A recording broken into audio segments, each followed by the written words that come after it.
In eastern Ladakh, it is bad news for Beijing as the team that gave a bloody nose to China during Doklam standoff in 2017 is back in business.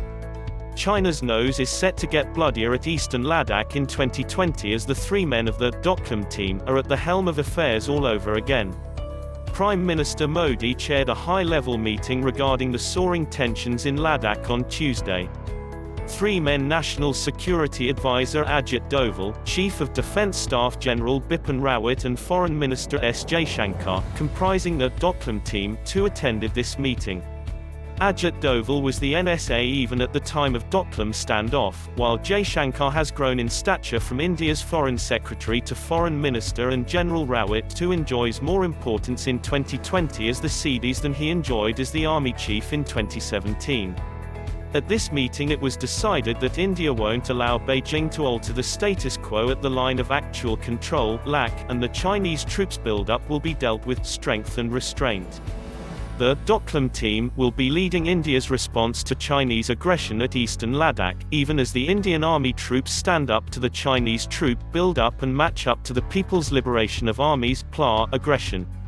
The Ladakh situation is slightly more tense than the 73-day Doklam standoff in 2017, but there are several trappings between the two incidents. And in this sense, the Doklam team getting pressed into service all over again is bad news for China. The Doklam standoff had started on June 16, 2017 after India objected to Chinese troops entering the Doklam Plateau in Bhutan's territory to build a road. The Indian troops dug in and stood up to Chinese aggression during a 73-day-long standoff between the armies of the two countries. Ultimately the Chinese troops had to give in as the Doklam team gave a bloody nose to the PLA. What is currently happening in eastern Ladakh around bears stark similarity to the 2017 standoff in Doklam.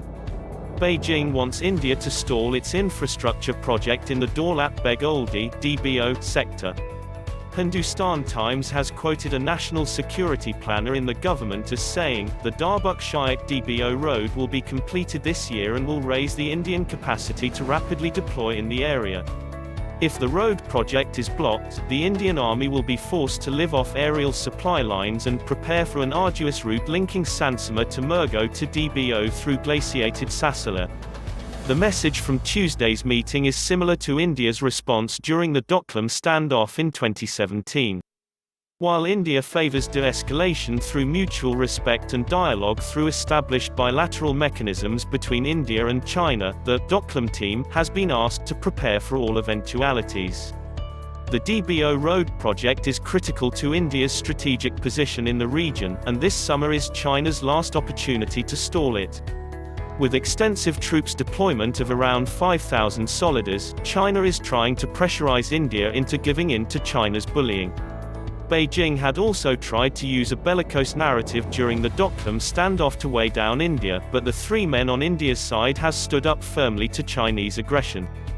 This time around too, New Delhi has responded by deploying more troops in the concerned theatre and helming India's plans to thwart Chinese aggression. China wanted to cut India to size. What it didn't factor in was that the three men who gave it a bloody nose in Doklam in 2017 are at the helm of India's security establishment now.